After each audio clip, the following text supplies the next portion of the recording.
मैं doctor Manju Kanchal, associate professor Meera girls college, MA final history paper second के topic third अमीर वर्ग और उलेमा के संबंध में हम बात कर रहे हैं। इसके पूर्व के वीडियो में हमने अमीरों बाबर, हुमायूं, अकबर, मुग़ल शासक और अमीर वर्ग के बारे में अध्ययन किया और कुछ हमने अकबर के शासनकाल में किस प्रकार के अमीर उसके दरबार में पाए जाते थे उसके संबंध में तालिका के माध्यम से समझने का प्रयास किया कि विभिन्न पदों पर उन अमीरों की संख्या जातीय आधार पर क्या क्या पाई जाती थी। आज हम लेंगे अमीर वर्ग की संरचना और अमीर वर्ग की संरचना के संबंध में प्रमुख रूप से यदि उस काल की परिस्थितियों को हम देखें और अकबर के निश्चित राजनीतिक उद्देश्यों का यदि हम अध्ययन करें तो हम पाते हैं कि अकबर के शासनकाल में जिस अमीर वर्ग का उदय हुआ उसके संरचना इस प्रकार दो आधारों पर पाई जाती थी। पहला आधार क्या था? उदार निरंकुश राज्य का स्वरूप, यानी हमें अकबर के काल से जब मुग़ल शासक व अमीरों की स्थिति का वर्णन हम करते हैं तो उसमें अमीर वर्ग की संरचना में अकबर कालीन प्रमुख आधार जो हमें दिखाई देता है वो है उदार निरंकुश राज्य का स्वरूप, यानी अकबर से पूर्व और अकबर के पश्चात जहांगीर, शाहजहाँ, औरंगजेब के शासनकाल को यदि हम लें तो स्वरूप में परिवर्तन दिखाई देता है। अकबर उदार शासक की श्रेणी में आता है। तो पहला उसका आधार ये रहा कि उसने उदार निरंकुश राज्य का स्वरूप ग्रहण किया। दूसरा उसका जो आधार है वह है राष्ट्रीय समन्वय की नीति। और राष्ट्रीय समन्वय की नीति से हमारा मतलब है कि उत्तरी भारत और दक्षिणी भारत दोनों में समन्वय स्थापित करते हुए और पूरे राष्ट्र में जातीय आधार पर समन्वय स्थापित कर अपने उद्देश्यों की पूर्ति का आधार इस अमीर वर्ग की संरचना का माध्यम उसने बनाया।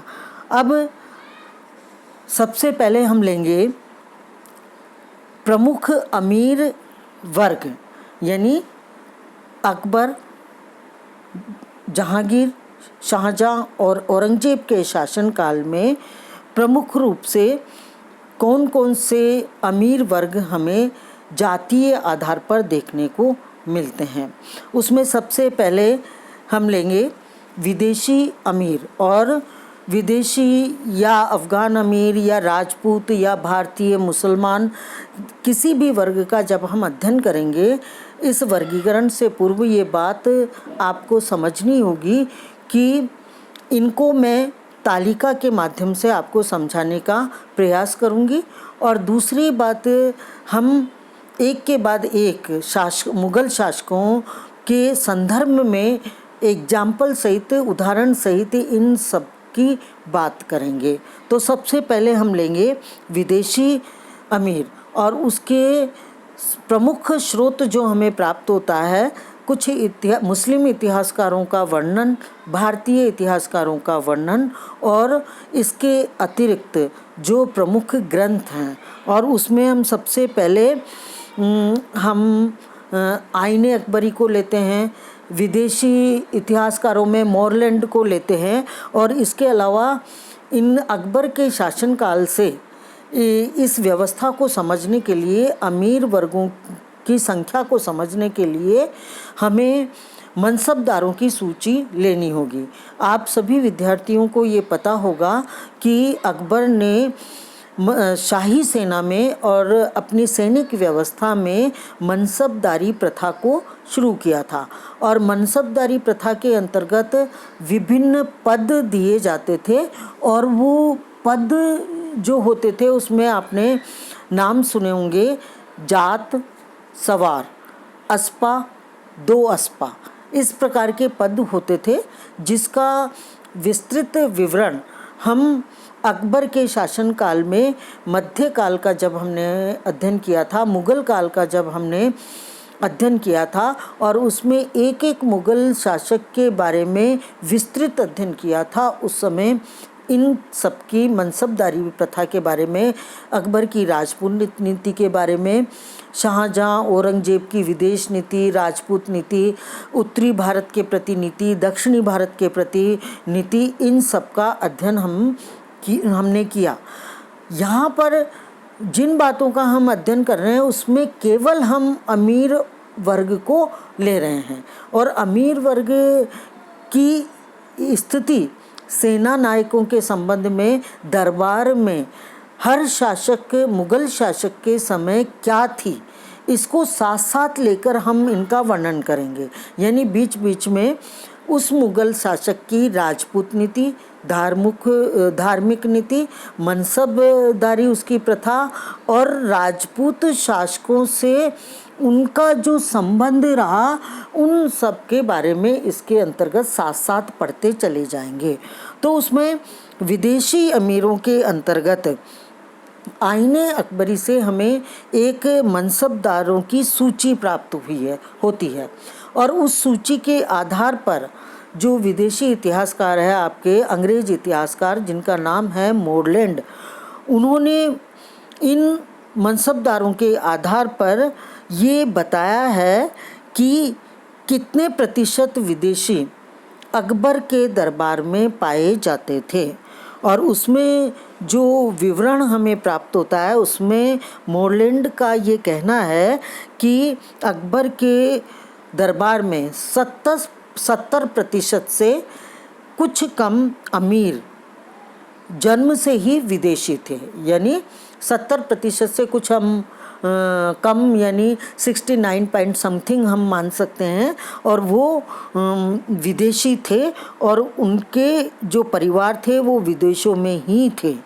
और कहा जाता है कि या तो वो हुमायूं के समय भारत में आए थे या फिर अकबर ने जब मुग़ल शासन की गद्दी प्राप्त की उस समय वो भारत में आए थे। और ये बात, मोरलैंड की ये बात जो है वो आईने अकबरी से भी प्रमाणित होती है। और उसमें आईने अकबरी में जो हमें बताया गया है उसके अनुसार ये कहा गया है कि लगभग एक तालिका के माध्यम से हम इसको समझने का प्रयास करेंगे। और तालिका में जो हमें संख्या दी गई है उसको मैंने आपके इस पीपीटी में भी बताया है। अगर आप उसको देखते हुए समझने का प्रयास करेंगे तो आसानी से आपको समझ में आ जाएगा। और उसमें ये बताया गया है कि उस समय लगभग 5000 के लगभग मनसबदार पाए जाते थे और उससे थोड़े अधिक भी हो सकते हैं, तो वो मनसबदार पाए जाते थे। अब उसमें जो ये विदेशी थे, विदेशी से हमारा मतलब है तुरानी और ईरानी, तुरानी और ईरानी से है। और ये जो विदेशी कहलाए, इन की संख्या यदि हम देखें और उसको इस तालिका के माध्यम से 1565 ईस्वी से 1575 यानी 10 वर्ष का यदि हम रिकॉर्ड देखते हैं तो 5000 में से इनकी जो संख्या आपको दिखाई देगी वो 3900 के लगभग दिखाई देगी। और उसमें से अब इनका प्रतिशत यदि हम निकालते हैं तो विदेशियों का प्रतिशत कितना रहा?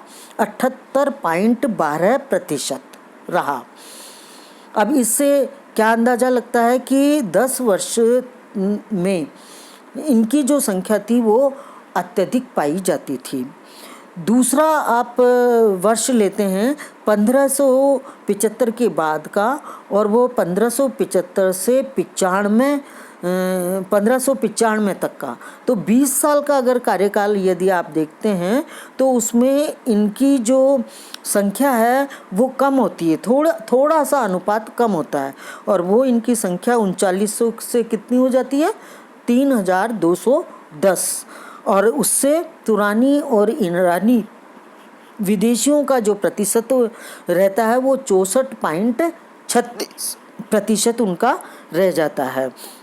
और इस प्रकार से हम क्या देखते हैं कि ये कह सकते हैं कि अकबर के काल में विदेशी अमीरों की संख्या अच्छी बनी रही और अकबर के उत्तराधिकारियों के समय में भी अमीरों की संख्या विदेशी अमीरों की संख्या अच्छी रही।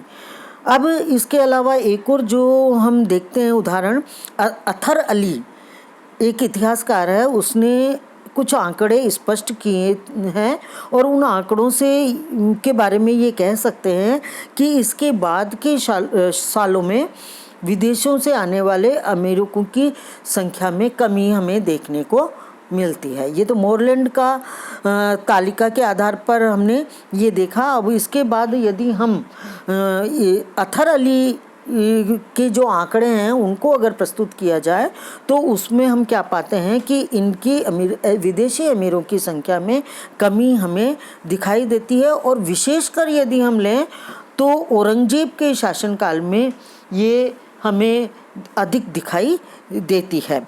अब ये जो कमी हमें देखने को मिलती है उसका कारण क्या था? कमी जो हमें दिखाई दी उसका एक प्रमुख कारण ये था कि जो अमीर भारत में थे उनके पूर्वज 2-3 पीढ़ी से हिंदुस्तान में आकर बस गए थे और इनके जन्म के स्थान से इनके संबंध बिल्कुल टूट चुके थे और अब इनको विदेशी नहीं कहा जा सकता था। यानी अब ये भारत में ही बस गए थे और अपने जन्म स्थान से यानी विदेश से इन्होंने अपना नाता तोड़ दिया था, यानी ईरान से और इन दूसरे स्थानों से इन्होंने अपना नाता तोड़ दिया था और अब ये विदेशी नहीं कहे जा सकते थे और इसी कारण बाद के वर्षों में इनकी संख्या में हमें कमी देखने को मिलती है। अब एक और भारतीय इतिहासकार हैं आपके सतीश चंद्र ने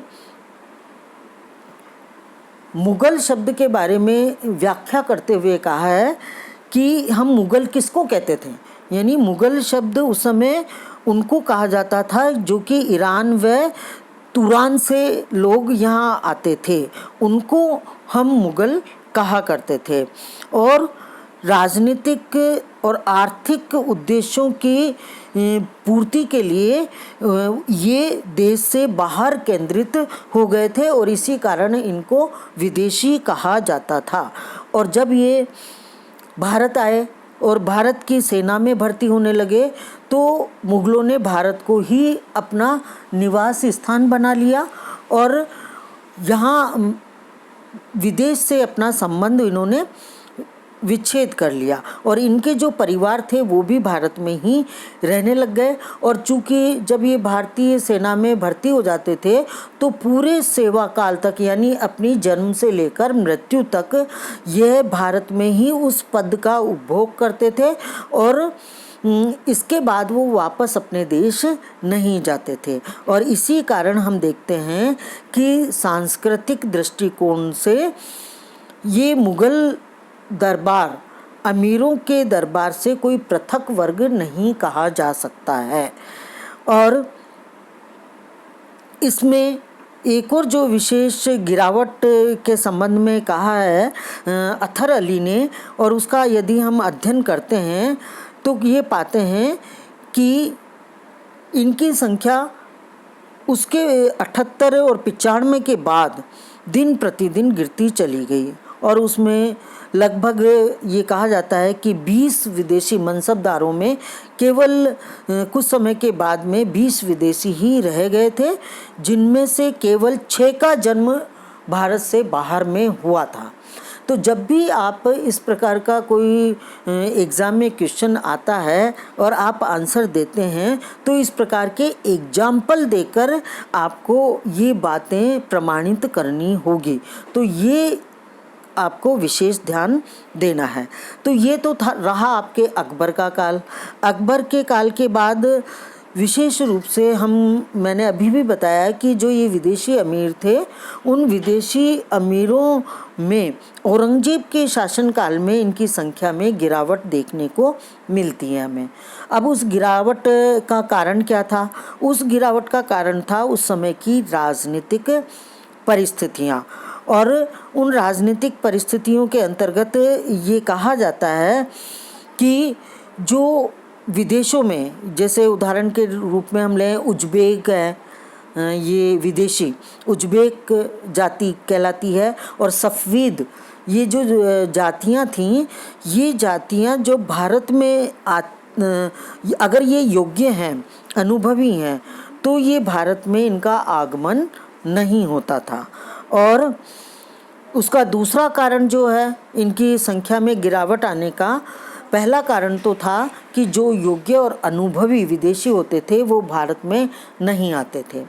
दूसरा कारण ये था गिरावट का, वो ये है कि औरंगजेब का ध्यान दक्षिणी समस्या को, भारत में उसके शासनकाल में जो दक्षिण की समस्या उत्पन्न हुई, उस दक्षिण की समस्या का समाधान करने की तरफ उसका ध्यान ज़्यादा था। और इसी कारण उसने क्या किया कि उत्तर पश्चिमी साम्राज्य के विस्तार की तरफ बिल्कुल ध्यान नहीं दिया, और उसका परिणाम यह निकला कि ईरानी और तुर्किस्तानी यानी तुरानी अमीरों की संख्या औरंगजेब के शासनकाल में कम होती चली गई। और दूसरी बात, औरंगजेब के शासनकाल में मुग़ल अमीर जितने भी पाए जाते थे उनका भारतीयकरण हमें देखने को मिलता है। और ये भारतीयकरण भी क्यों देखने को मिलता है? अब हमारे मन में ये प्रश्न उठता है कि चूंकि ये विदेशी थे तो अब ये भारतीयकरण इनका क्यों होने लगा? तो जैसा कि मैंने अभी तुम्हें बताया कि एक कारण तो ये था कि परिस्थितियाँ इस प्रकार की थी, ऐतिहासिक परिस्थितियाँ इस प्रकार की थी कि इस अमीर वर्ग में विदेशी और स्थानीय अमीरों में भेदभाव धीरे धीरे समाप्त होने लगा, और ये विदेशी भारतीयकरण की तरफ बढ़ने लग गए। और इसी कारण हमें भारतीय निवासी अमीरों की अपेक्षा ईरानी व तुरानी अमीरों की प्रतिष्ठित पदों की संख्या में अंतर देखने को मिला। और उसका प्रमुख कारण जन्म, निवास, स्थानीय और विदेशी अमीरों में विदेश घृणा, प्रतिस्पर्धा, प्रतियोगिता आदि चीज़ें देखना सही नहीं कहा जा सकता। तो ये था आपके विदेशी अमीर। अब इस प्रमुख अमीर वर्गों में दूसरा वर्ग जो आपके आता है वो है अफ़गान अमीर। और अफ़गानी अमीरों की जो स्थिति है वह हम देखते हैं कि जो हमें बाबर, हुमायूं, अकबर के शासनकाल में देखने को मिलती है उसमें धीरे धीरे हमें गिरावट देखने को मिलती है, और औरंगजेब के शासनकाल तक आते आते इनकी स्थिति और भी कम हो जाती है। तो इसमें अफ़गानों की स्थिति, जैसा कि मैंने अभी बताया कि मुग़ल अमीर वर्ग में स्थायी नहीं थी, अस्थिर स्थिति कही जा सकती है कि यानी कम ज़्यादा होती रहती थी। और दूसरी बात जो है कि हम अफ़गानों को विदेशी नहीं कह सकते हैं। क्यों नहीं कह सकते हैं? कि उनका जो निवास स्थान था वो अब मुग़ल भारत ही रह गया था। इनका निवास स्थान क्या रह गया था? मुग़ल भारत ही रह गया था। सल्तनत काल में इन अफ़गानियों की स्थिति अलग थी, मुग़ल काल में हमें इसमें बिल्कुल अलग देखने को मिलती है। सल्तनत काल में हम इन अफ़गानों को क्या कहते थे? लुटेरा शब्द से संबोधित करते थे। क्यों करते थे? कि जैसे शहरशाह सूरी है जो तुर्क थे सल्तनत काल में, और शहरशाह सूरी है तो उसने हुमायूं को भारत से भगाकर अपना शासन स्थापित किया था। तो इसी कारण उनको लुटेरा समझा जाता था और इनको तिरस्कार की दृष्टि से भारतीयों के द्वारा देखा जाता था। फिर हम क्या देखते हैं कि तुगलक वंश में आप देखते हैं कि फ़िरोज़ तुगलक का शासन प्रारंभ होता है, और फ़िरोज़ तुगलक के समय में इन अफ़गान अमीरों की स्थिति काफ़ी अच्छी हो गई थी, इनकी संख्या बढ़ गई थी। फिर आप तुगलक वंश के बाद में अंतिम जो वंश है आपका लोधी वंश, वहाँ तक आते हैं। तो लोधी वंश में भी अफ़गानों ने शासक वर्ग की रचना में महत्वपूर्ण सहयोग प्रदान किया था। और उत्तरी भारत का यदि हम उदाहरण लें तो उत्तरी भारत में इनका आगमन काफ़ी बढ़ता जा रहा था। फिर लोधी वंश में सल्तनत काल आपका समाप्त हो जाता है। मुग़ल काल की बाबर के समय में स्थापना होती है, और बाबर के समय की यदि हम स्थिति देखते हैं तो ये कहा जाता है कि अफ़गान अमीरों ने विजेता मुग़ल शासकों से यानी बाबर के साथ में एक समझौता कर लिया था, और उस समझौते के अंतर्गत सूर शासन और मुग़ल शासन की स्थापना ने अफ़गानों के प्रति कुछ समय के बाद संदेह उनमें उत्पन्न हो गया था, क्योंकि सूरवंशीय शेरशाह सूरी के जो वंशज थे उनके बीच में और मुग़ल शासकों के बीच में संबंध अच्छे नहीं रहे थे, और इसी कारण मुग़ल शासक इनको संदेह की दृष्टि से देखने लगे। बाबर के बाद हुमायूं के समय भी यही स्थिति रही। फिर हम अकबर के शासनकाल की स्थिति में रहें तो अकबर ने भी अफ़गान अमीरों के प्रति अनदेखी की और उनको सत्ता से दूर रखने का प्रयास किया, यानी दरबार में इन्हें महत्वपूर्ण स्थान प्रदान नहीं किए। अकबर के बाद जहांगीर का शासन प्रारंभ हुआ, और कहा जाता है कि जहांगीर ने अफ़गानों को प्रोत्साहित किया, और उसका एक उदाहरण आप देख सकते हैं, खान जहाँ लोधी। इसको उसने अपने दरबार में महत्वपूर्ण पद प्रदान किया, ये आप सब जानते हैं। इसके बाद जहांगीर की मृत्यु के बाद शाहजहाँ का शासनकाल आया, और कहा जाता है कि शाहजहाँ के शासनकाल में खानजहाँ लोधी ने विद्रोह कर दिया, और उस विद्रोह से जो अफ़गानों की का सम्मान था उसमें और भी गिरावट हमें देखने को मिलती है, और शाहजहाँ अफ़गानों के प्रति विश्वास नहीं रखता था। इसी कारण शाहजहाँ अफ़गानों के प्रति विश्वास नहीं रखता था।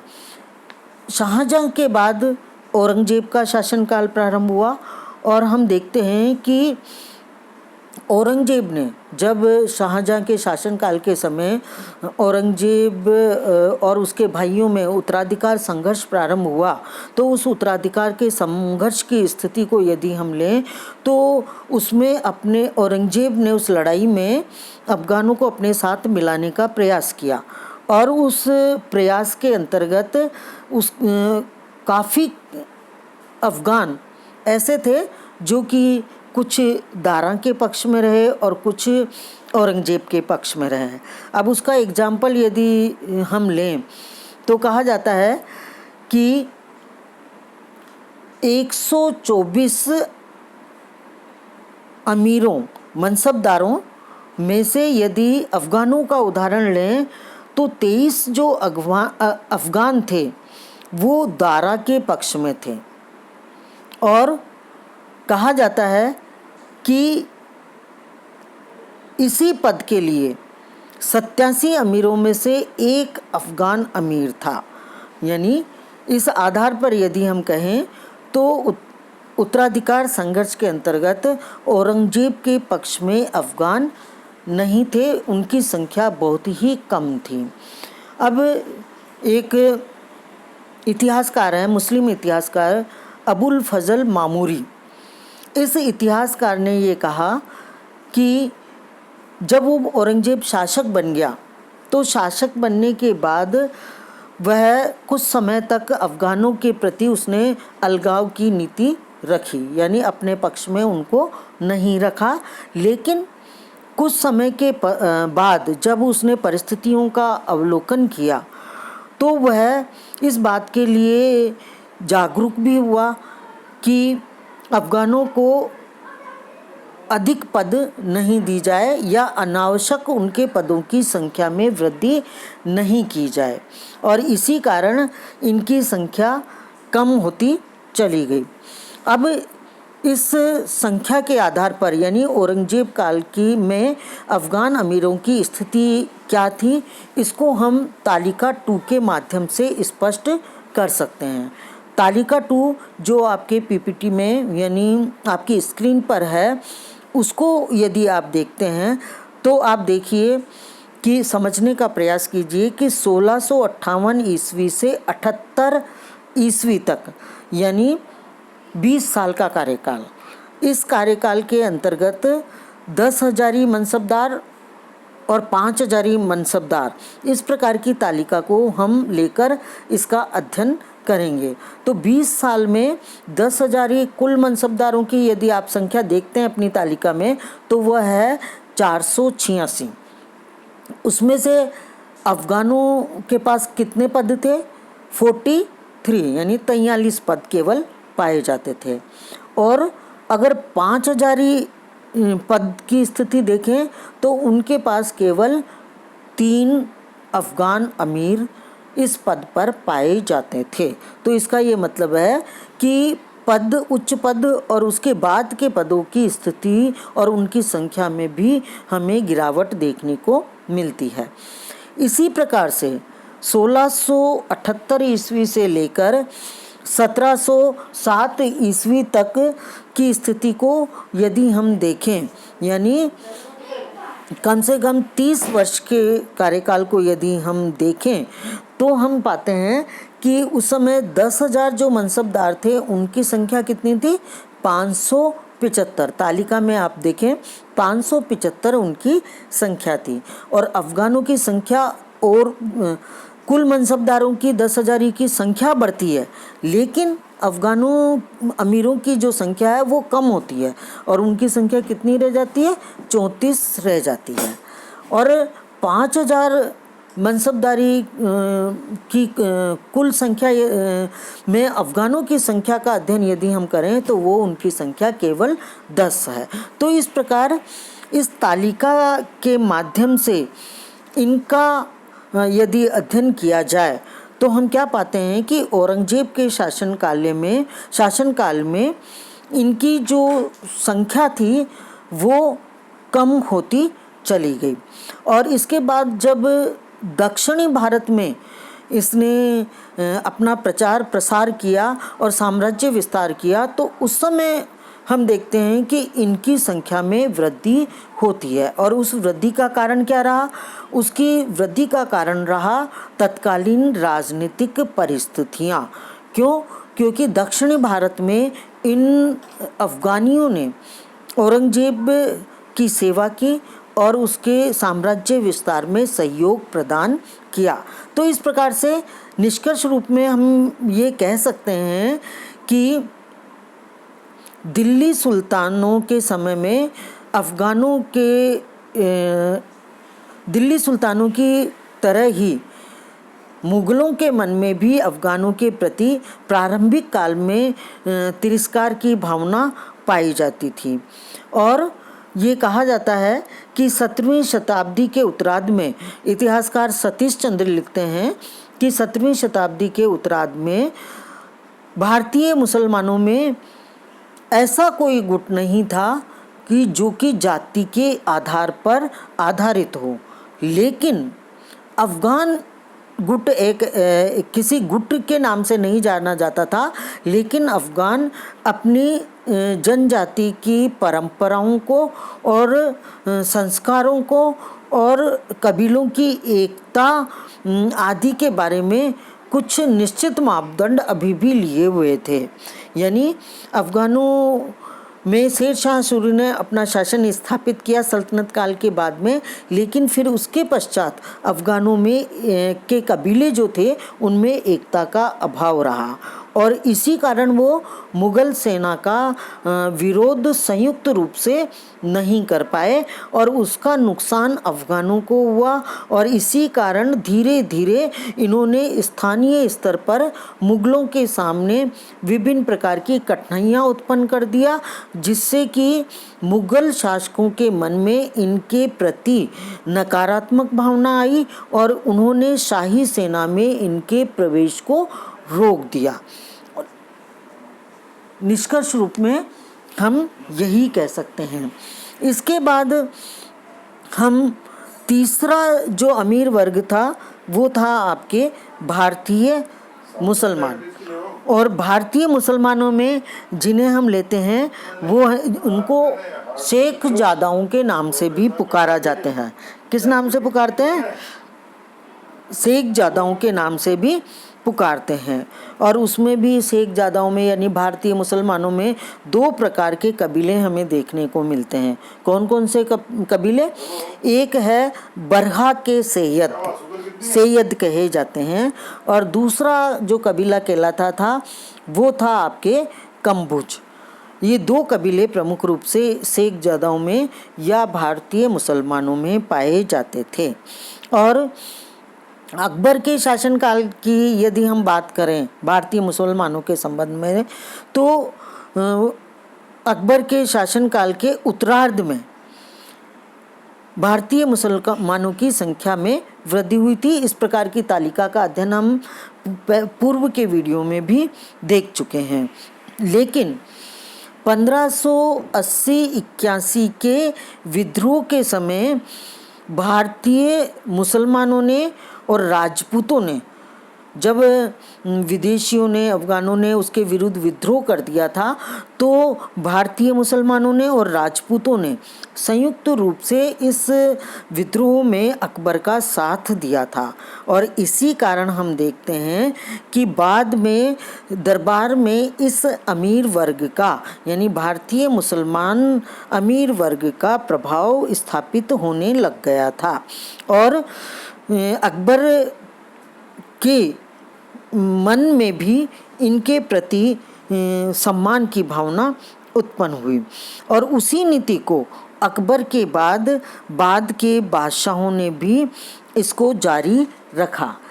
इस बाद में अकबर के बाद में स्थिति क्या रही इन भारतीय मुसलमानों की, इसको भी हम एक तालिका के माध्यम से समझ सकते हैं। जो ऊपर की आपकी तालिका थी उसी वर्ष का आंकड़ा यदि हम देखते हैं तो उसमें ये इनकी स्थिति भी स्पष्ट होती हुई हमें दिखाई देती है। और उसमें आप देखिए कि 1658 से 78 ईस्वी तक यानी 20 साल का जो इनका कार्यकाल रहा, उसमें जो कुल मनसबदार थे वो थे, उनकी संख्या थी 486।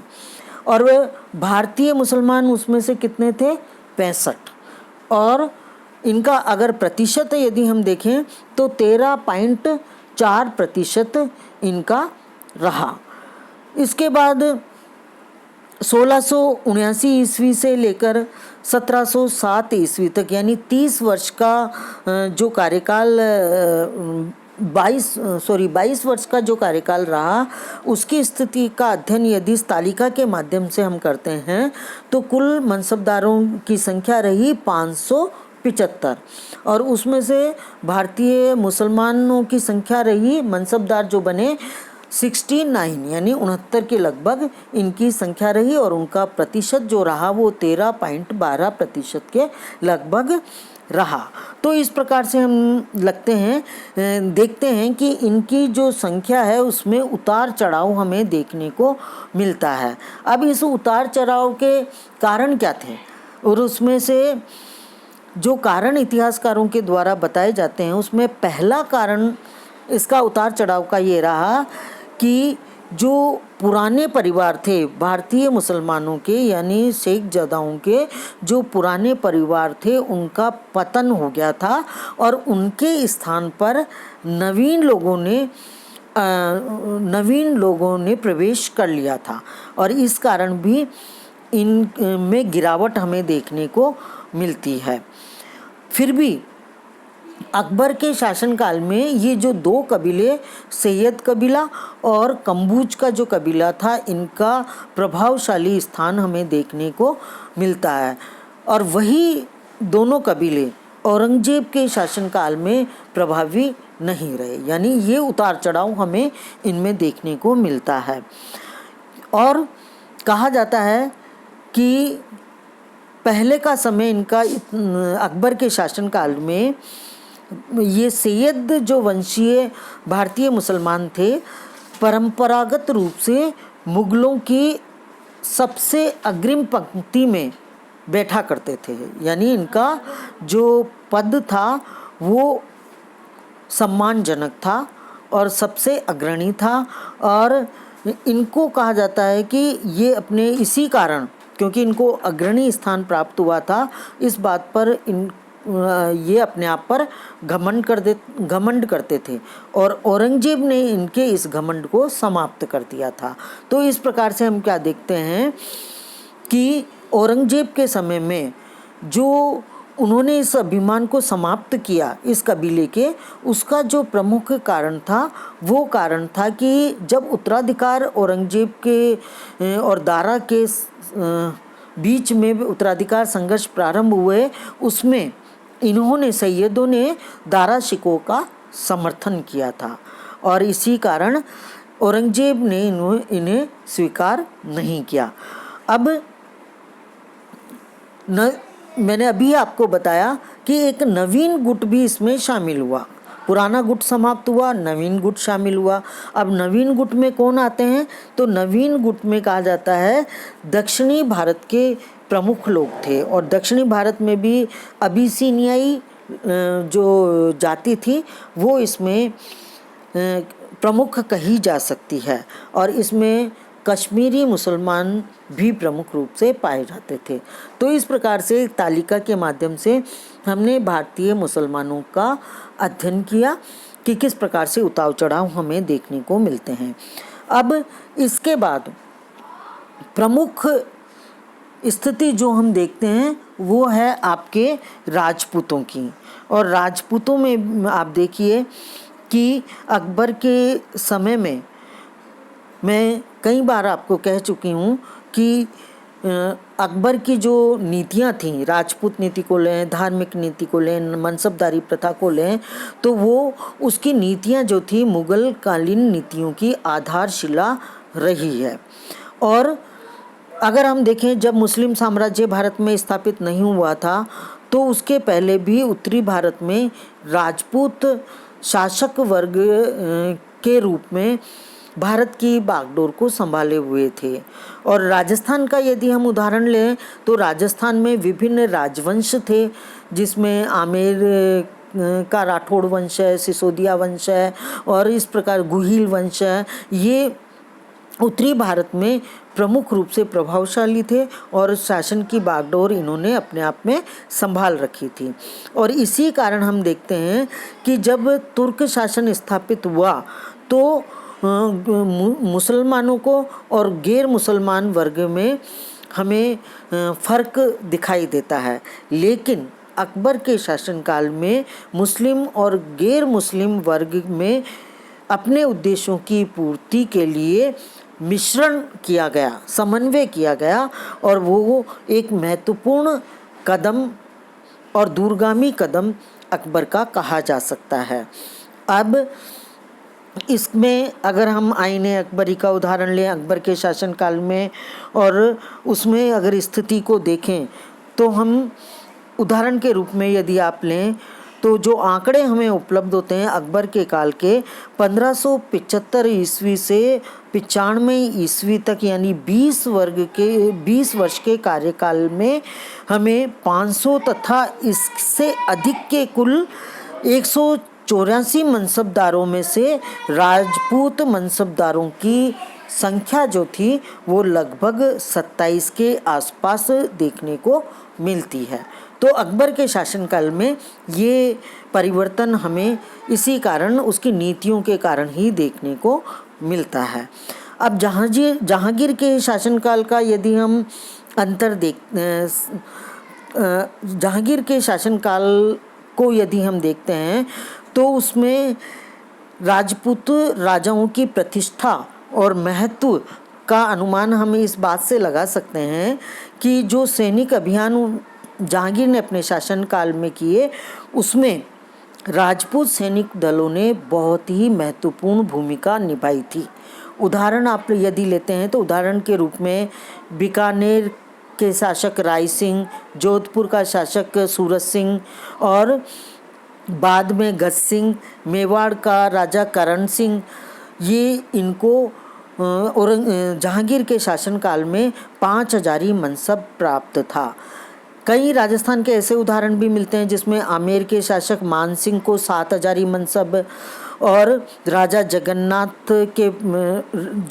जगन्नाथ राजा भारमल के पुत्र को 5,000 मनसब प्राप्त था।